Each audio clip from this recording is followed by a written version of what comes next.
دنیای من کوچیکه، دنیای من رنگ داره، سیاه سفید نیست، رنگ داره، اما 2-3 تا و کافیه. من این همه رنگ و لعاب مال من نیست.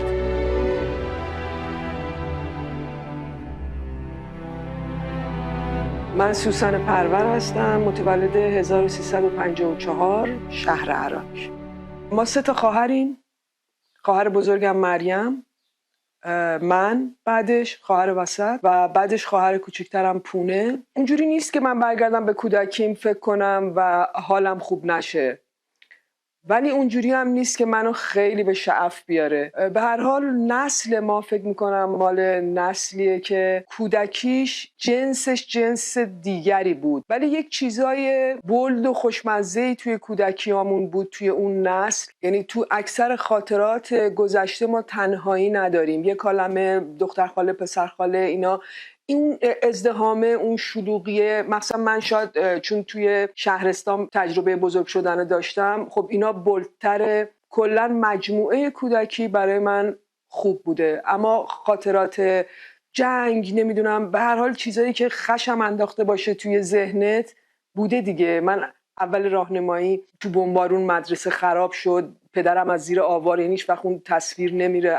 از ذهنم بیرون. حدود 6 ماه لکنت داشتم، ولی خب گذشت دیگه. میدونیم مثلا همون جنگ باز کنارش خاطراتی بود که ما 3 تا 4 تا خانواده کلونی توی یک باغ یکی از اقوام زندگی میکردیم، بازی‌های دست جمعی، و یادمه که اون موقع همش تلاش میکردیم که قایق موتوری درست کنیم.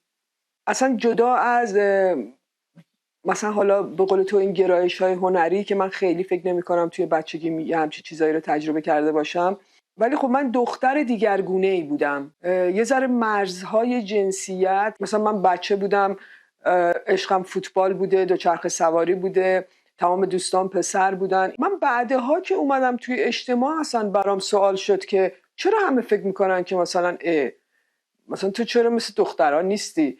خانواده هیچ وقت یه جوری رفتار نکرده بود که من بفهمم که مثلا من باید یه جوری دیگه ای باشم. کلا من آدم تاب و شکنی بودم توی همه چیز و خانواده همیشه همراه من بوده.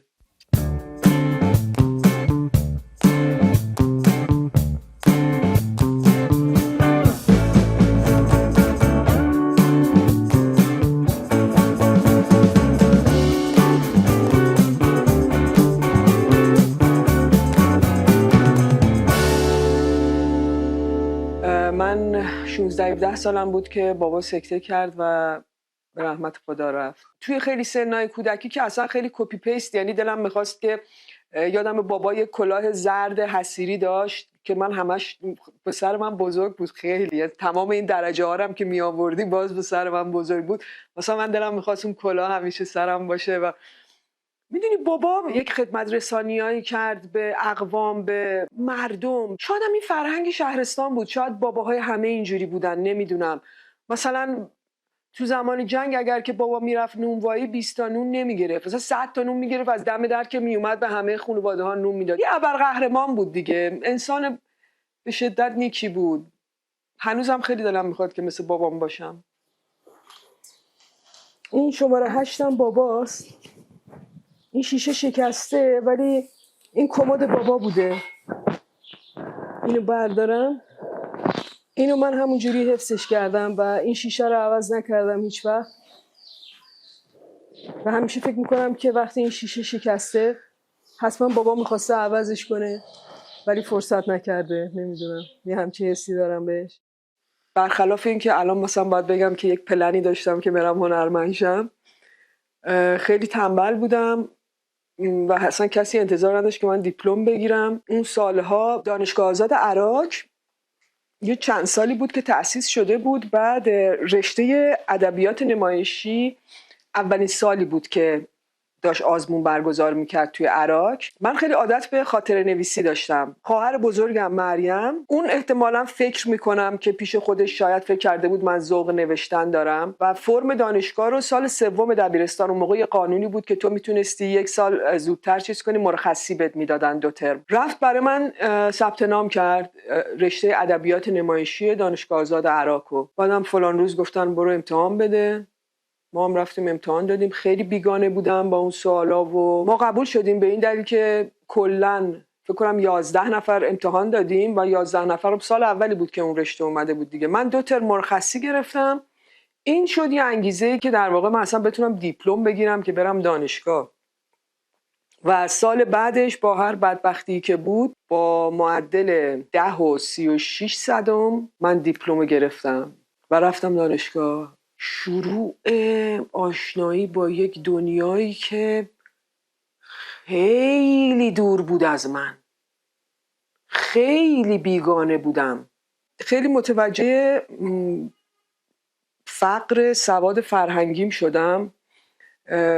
خیلی اسامی رو نمیشناختم و این بود که من 2 سال اول دانشگاه رو تقریبا همش توی کتابخونه بودم و خوندن دیگه. ولی نکته‌ای که برام خیلی جالب بود آتششو داشتم. یعنی وقتی رفتم دیدم من از یه چیزی چقدر خالیم و فکر کردم چرا نه و چرا من تا حالا اینو نمیدونستم و چقدر جالبه. یادم چقدر علاقه داشتم به حمید مصدق، اون قصیده آبی خاکستری، در شبان غم تنهایی خیش عابد چشم سخنگوی تو هم. کلا شعر و ادبیات و اینا اصلا متحول کرد منو و اون موقع یه سوسن دیگه شدم و اون روزا من میخواستم نویسنده شم. ولی خب مسیر الان نه اینکه دست به قلم نداشته باشم، ولی خب به هر حال کسی منو به عنوان نویسنده نمیشناسه، همه منو به عنوان بازیگر میشناسن. تلخم درست قلبای همین کارهای سخت دنیا چقدر زیاده. نیلو نه کسی چجوری از این تو همه چیه میفهمی؟ فقط نیلو میدونه و خدا.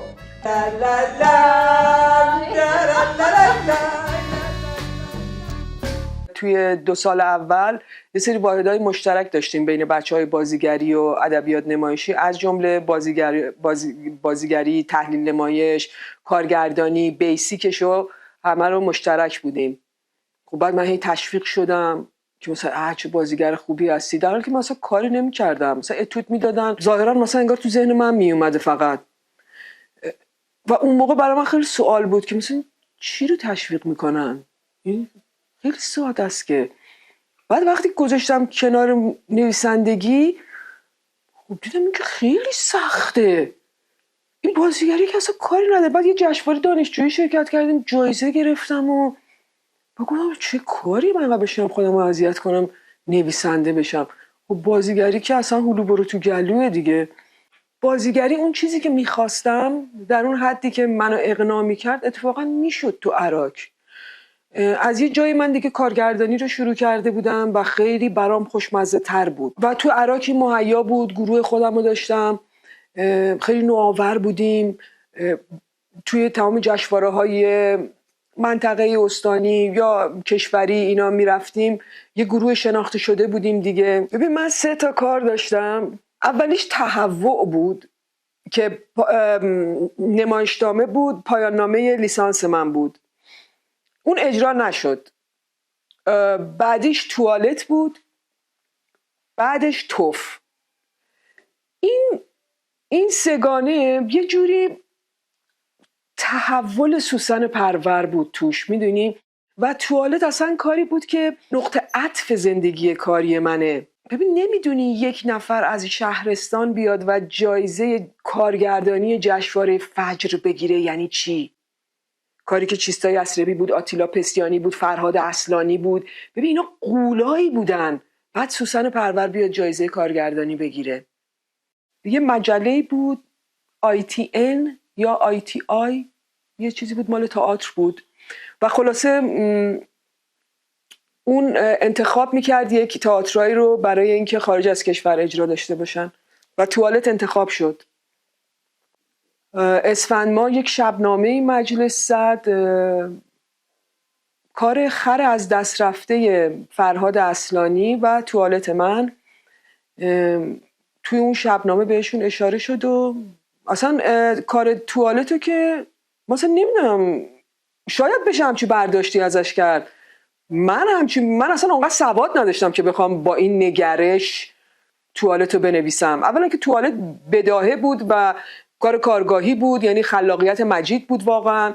من شاید یک نظارت از بیرون و اصلاح و قیچی کردن و اینا، محوریت توالت تراوش ذهن مجید رحمتیه. خب گفتن که اصلا این ایرانو تشبیه کرده به یه توالت و اصلا تم اون کار یه چیز دیگه ای بود و خلاصه اون کار توقیف شد و هیچ وقت نتونست اجرای عموم حتی تو شهر خودم بره. هموطن در برهه اساس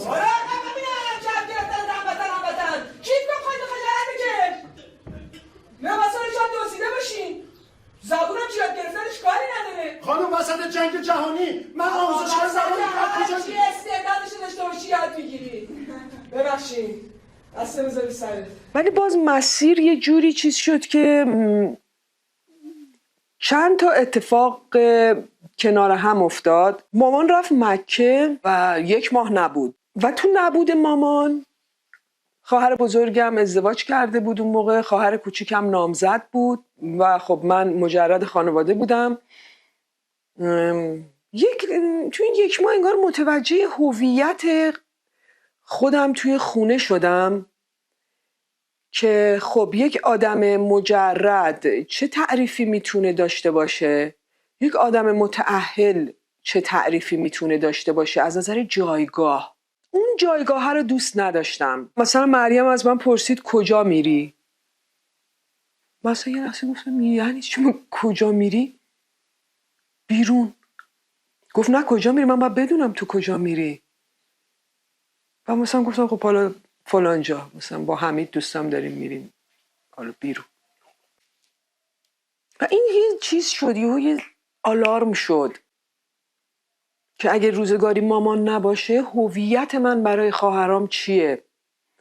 حالا از مهر، نه از تسلط، از مراقبت، از مهر. توی اون تایمایی که نامه‌ای برای من نوشتن که اون سالا من فوق لیسانس هم قبول شده بودم و با تهران رفت آمد داشتم. توی اون نامه خاطرم هست که نوشته شده بود که مثلا خانم پرور تا زمانی که تفاوت آنتاگونیسم و پروتاگونیسم رو نمیدونم یاد نگرفتین، ترجیح مثلا پیشنهادم به شما اینه که به جای کارگردانی برین سواد آکادمیکتون رو مثلا تکمیل کنین. و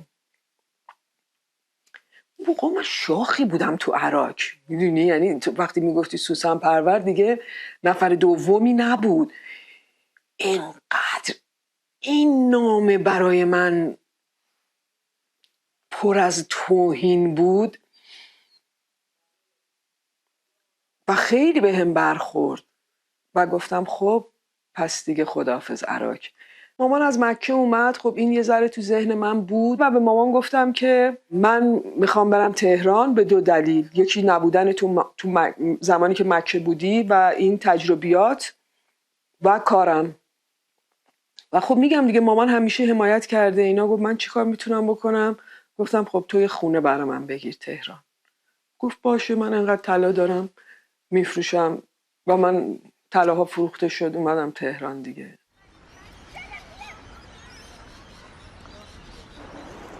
برای من خونه یه تعبیری از امنیت داره، یه نقطه امن زندگی و تهران اون امنیت رو برام هیچ وقت نداشته. به خاطر همین خارج از تهران زندگی میکنم. یه تعبیری جالبی که بخوام راجع به تهران بکنم اینه که دید تو رو کم میکنه. یه لانگ شات بزرگه که توش هیچی رو نمیبینی.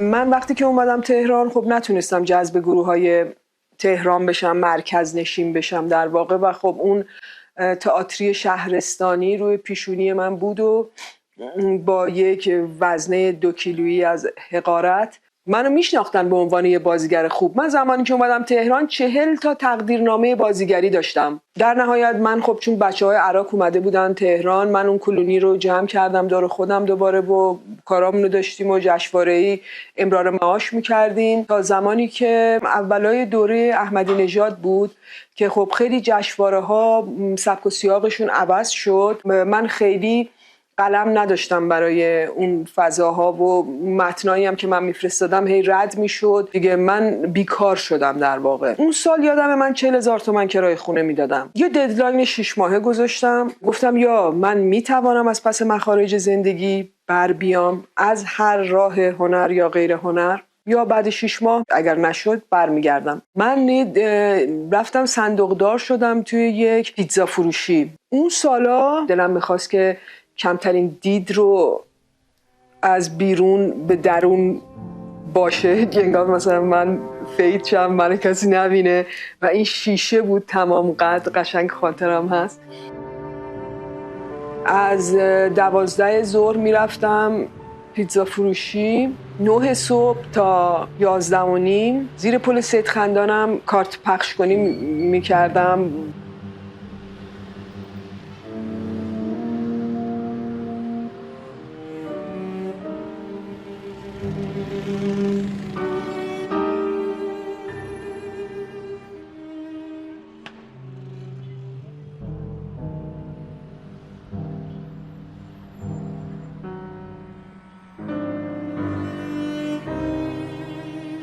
سال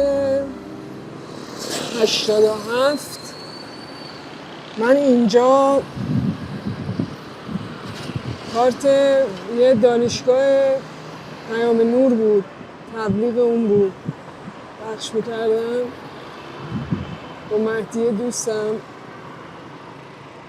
اون این ور سید خندان بود، من اون سمت بودم. فکر میکنم 15 روز بعدش ارسطو زنگ زد که آره سوسن سنگلج اجرای عموم گرفتم، پاشو بیا نقش سیاه فلان همون کار است و کار فتلی بیگی و فلان و اینا. ما یه تئاتری رو 2 سال پیش با هم کار کرده بودیم توی جشنواره آیینی سنتی، من نقش سیاهو داشتم. من گفتم مثلا حرفشو نزن ارسطو، من تازه رو غلطک افتادم، با خیال راحت کرایه خونه میدم، من نمیام، جایگزین کنید. خب حالا بازیگر جایگزین کنید دیگه، من مسلط به اون کار. تو ذهن من اینه که کی میاد جای من، اون صحنه چی میشه، مثلا سنگلج آگوستی که سنگلج رو هیچ جا نداره.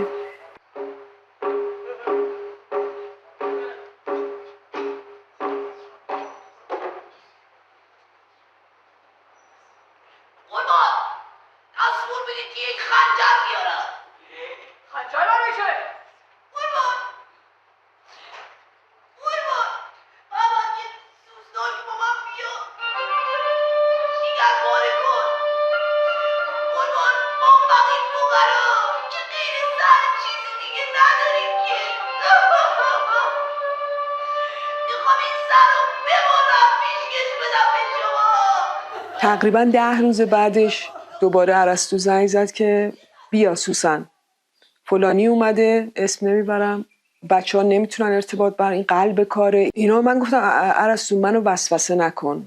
گفتم واقعیتش من دلم اونجا، من هر روز با شما سر تمرینم، ولی من الان یه ددلاین 6 ماهه دارم. من اگر نتونم پولم رو تو این 6 ماه در نیارم من برمیگردم عراق.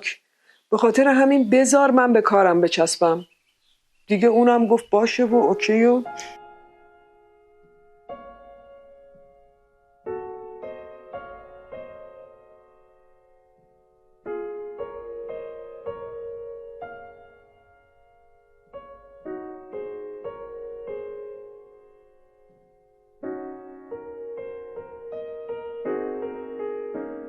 من سالها پیش اینجا کار میکردم و الان که اومدم دوباره در واقع همینجام. الان مشتریم، جام اینجا بود، اون موقع که کارم میکردم کانتر اینجا بود، باز اینجام. یه مرز، یه پارتیشن چجوری میتونه نگاه تو رو نسبت به یه جایی متفاوت کنه. من الان دیگه بعد از اون تجربه همیشه وقتی میرم خیلی میفهمم که اونور چه خبره. مثلا ما دلمون میخواست آخر شبا زودتر، دقیقا این تو ذهنم بود با این ادبیات که کوف کنید برید دیگه، اینجوری تو ذهنم بود. و اونا مثلا میگن یه سوس دیگه اگه ممکنه، میدونی خیلی دور از جون شما که اینجا الان دارید میل میکنین و ببخشید. یه بار من تو پیتزا فروشی بودم، اون بر شیشه، اون در شیشه مامانو دیدم. هر کاری کردم که برم بیرون نتونستم. مامانم هم اون بر شیشه بود، اونم تو نیامد. بعد زنگ زد بهم، هیچ وقت یادم نمیره. گفتش که من دختر فوق لیسانس نکردم که بیاد توی پیتزا فروشی. اینو که با دیپلمم میتونستی سوسن. حالا من این ور سکوت. گفت یادته وقتی میخواستی بری دانشگاه بهت گفتم سوسن برو یه رشته دیگه بخون، کار هنر بکن، ولی یه رشته دیگه ای رو بخون، یه کار دیگه ای رو بلد باش که اگه هنر نگرفت بتونی امرار معاش کنی. تو اون موقع به من گفتی که مامان من اگه هنرمند نباشم خوشحال نیستم. مامان تو میخوای من خوشحال نباشم؟ سوسن تو الان خوشحالی؟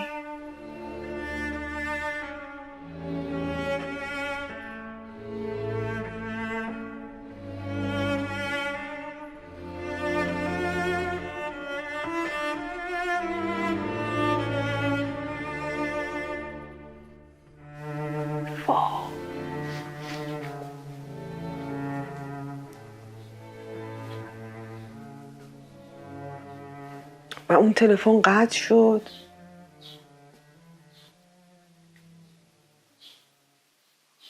مامان مستقیم رفت عراق.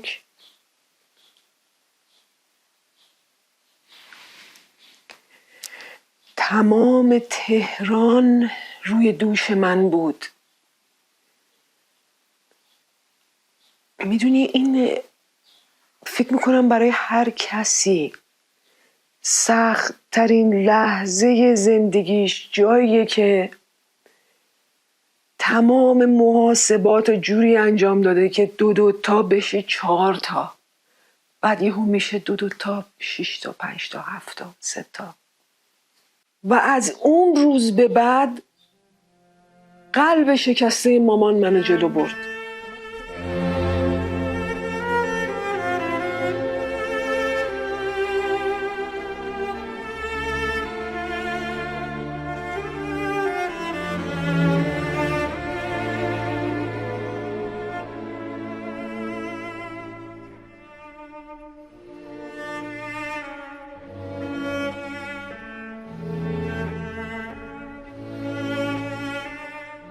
شماره ارسطو. الو. گفتم ارسطو تمرینتون کجاست؟ گفت اداره تئاتر. گفتم اومدم. ساعت چند؟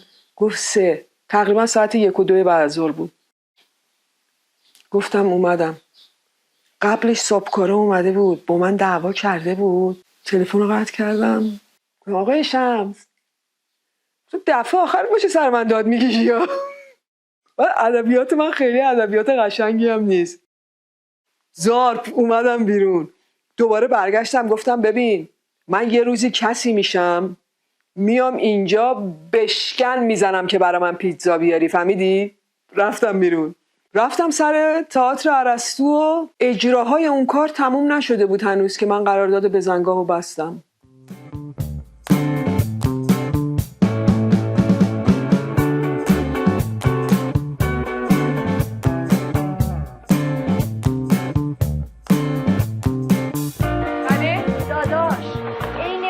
سرکنده بالبال میزنه. عین چی میزنه؟ عین مرغ سرکنده بالبال میزنه. کشتی منو تو. عین مرغ سرکنده بالبال میزنه. آره دیگه. عمه من خودم تا حالا بابامو اینقدر ناراحت ندیده بودم. حق داره. میخواد ببینه پولا چی شد. پولا؟ عمه میخوای روح آقا جون رو احضار کنیم از خودش بپرسیم؟ چی؟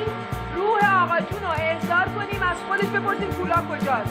چی میگی؟ نمیفهمم. وای خدا.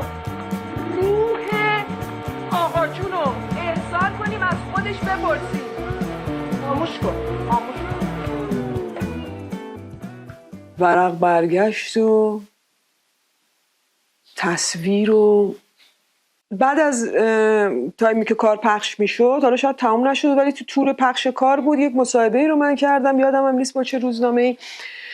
بعد خیلی تشکر ویژه کردم از آقای عطاران بابت اعتمادی که کرد به من و این نقش رو به من داد. آقای عطاران بعدش این مصاحبه رو خون، به من زنگ زد، گفت دیگه این کارو نکنی ها، گفت دیگه از من تشکر نکنی ها، گفت من موقعی که این نقش رو میخواستم به تو بدم 1% پیش خودم فکر نکردم دارم به تو لطفی میکنم، من بعد از اینم شاید 1000 تا کار بسازم که تو دیگه توش نباشی. من فکر کردم کی اونقدر نقش شناسه که اجازه بده با صورتش همچی کاری بشه و اون تو بودی. همین. پس تو خودت واقعا باید ممنون باشی نه من. ممکن بود من اگر قبلش با کارهای دیگه وارد تصویر شده بودم کسی متوجه حضور من در تصویر نمیشد، این نقش رو که بازی میکردم میفهمیدن که این کیه.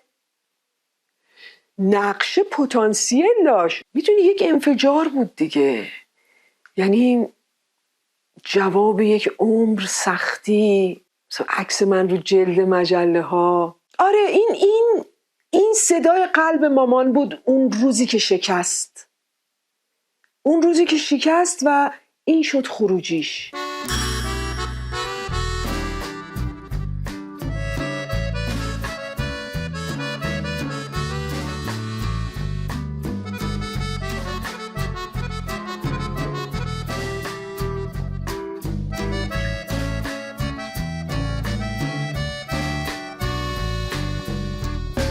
کار عطاران برای من یه کار فوق‌العاده بود و من فکر میکردم کار تصویر یعنی این، فکر میکردم همه جا همینه، همه جا رفیقیم.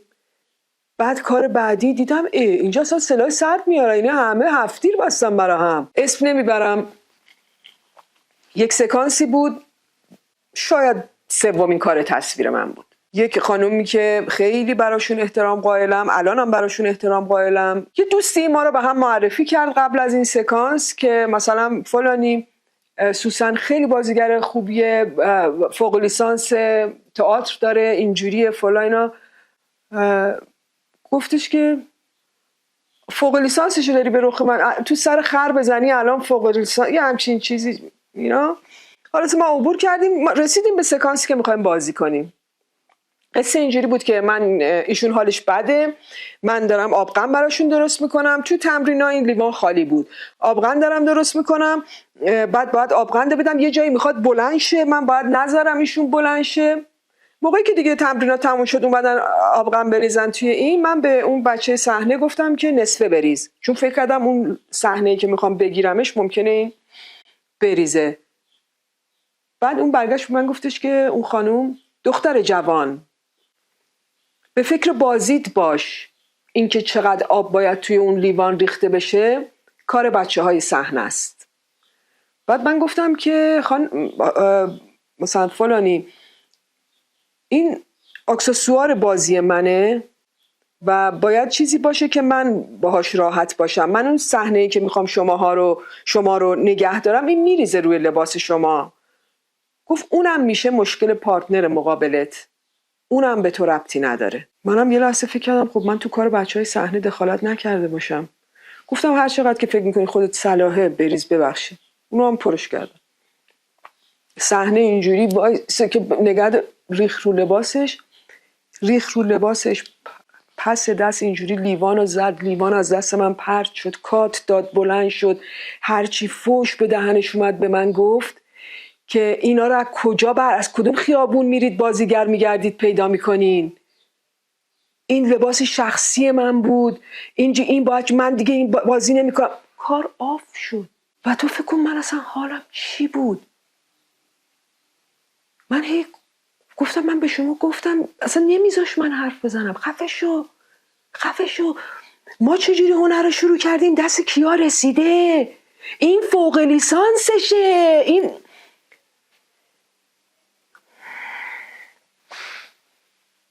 و خیلی زود اینو فهمیدم که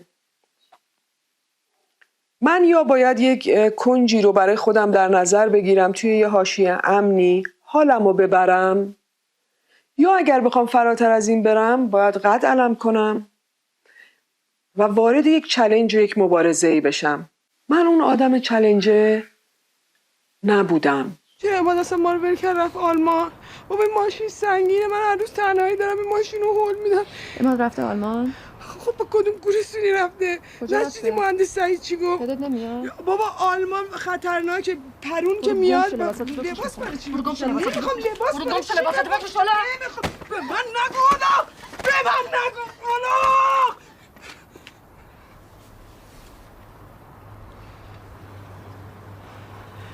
من خواهر بزرگتم و خب من میخواستم 30 سال آموزشم رو بذارم تو پستو و چیزی دیگه یاد بگیرم. نمیتونستم، در من جا نمیشد. میگم آدم رویا پردازی من هیچ وقت نبودم، ولی خیلی واقعی میتونستم فکر کنم به این که مثلا مأوای منه، نقطه امن زندگی منه، جایی که من باید وایسم و بگم که من به دنیا اومدم که پوستر نمایشام تو این راه زده بشه و افتخار کنم به خودم. الان برای من جاییه که متنفرم ازش. تنفر سهم خیلی کمی توی زندگی من داره، ولی برای تئاتر و الان کلی‌تر میتونم بگم برای بازیگری میتونم کلمه تنفر رو به کار ببرم، به خاطر اینکه توی روزایی که باید به من افتخار میکرد، منو تحقیر کرد توسط بزرگاش، توسط کسایی که به اصطلاح استاد بودن، 2 پیرهن از من بیشتر پاره کرده بودن. محدودن آدمایی که به من گفته باشن آفرین، محدودن آدمایی که تشویق کرده باشن منو و همون محدود منو نگه داشت. واژه شهرت از نظر من بازاری ترین تعریف برای عیار یک هنرمنده توی هر زمینه هنری که داره کار میکنه. ولی اون چیزی که الفبای هنر بود برای ما توی دانشگاه مهر بود. نمیدونم، مثلا صداقت در نقش بود. زندگی کن برای پارتنر مقابلت. و الان اصلا خنده داره اینا. و فقط فکر کردم که منم حتما یک جایی نوبتم میشه که شد، که بوتاکس، که دم کاوه مظاهری گرم، که یک مدینه فاضله‌ای برای من فراهم کرد که من اون روزا به خودم میگفتم سوسن هیچ بهانه‌ای برای ندرخشیدن نیست. اگر تو اینجا نتونی پس تو یک حباب بزرگ توی ذهنت بوده که هیچ وقت شرایط برای تو جور نشده. خب بیا شد دیگه. اگر اینو پاس نکنی پس یعنی اون دروغ بود، یعنی یک عمر به خودت. و من پاسش کردم با نمره خوب. بهترین بازیگر زن خانم سوسن پرور برای فیلم بوتاکس.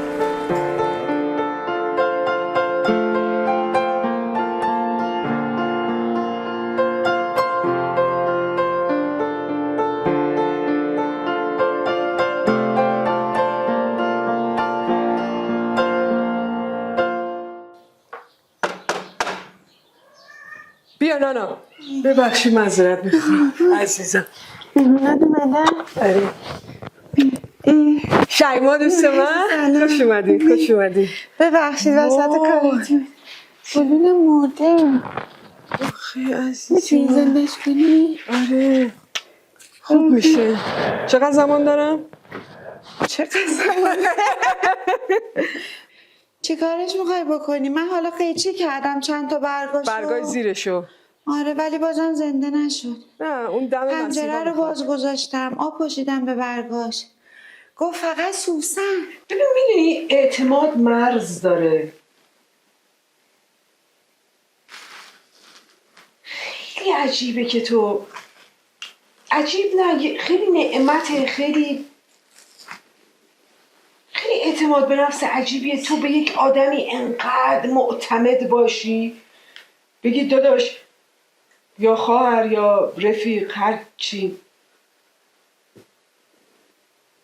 برو خونه من، تا این تاریخ تو خونه من باش. بدون اغراق